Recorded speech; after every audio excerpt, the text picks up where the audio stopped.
king, priest, merchant. These were some of the most prestigious jobs that Jesus could have easily claimed. He could have had status, wealth, and influence, but he was like, nah man, that's easy mode, and picked one of the most difficult and labor-intensive jobs instead, a carpenter. Yep, the powerful God of the entire universe decided to be average. Like, what was this guy thinking?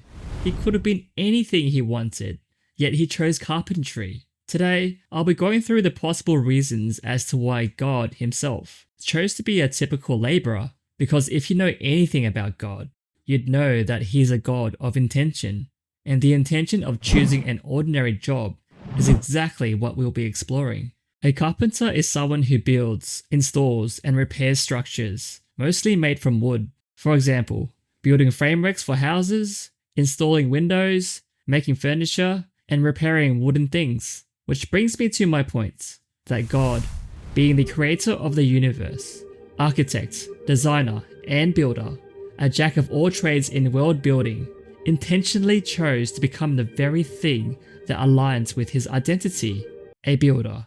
I can't think of a more fitting job than this. A builder who came to rebuild humanity, and a craftsman who repairs the hearts of broken people. The one and only Jesus Christ. Now, before we continue, there's something that I need to clarify. In the New Testament, the Greek word for carpenter is tekton, which is defined as a carpenter who not only works with wood, but also other materials like stone, iron, and copper. So Jesus would have worked with more than just wood, but the material I want to highlight here is stone.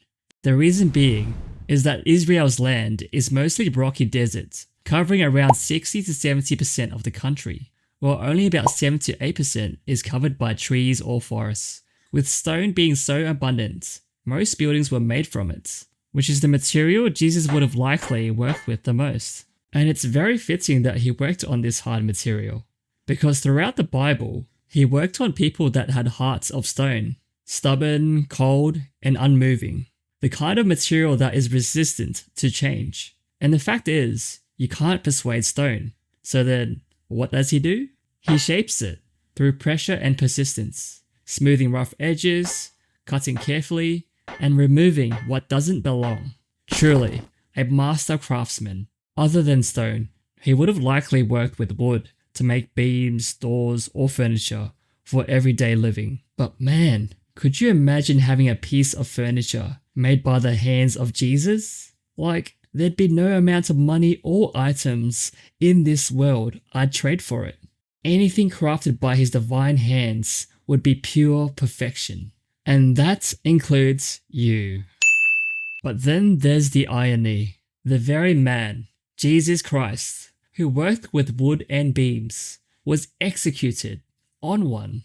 I can't imagine what it would feel like to spend your entire life handling the very material that would one day become the instrument of your own death. So no, carpentry wasn't random. It was intentional.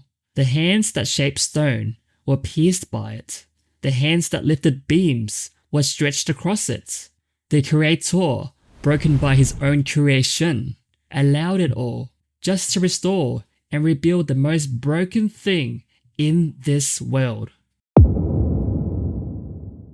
Hey, before you go, just a friendly reminder to pay for this show. We accept payments in likes and comments, but if you really like what you saw, hit that subscribe button because doggy treats aren't free, and Benny over here deserves a feed.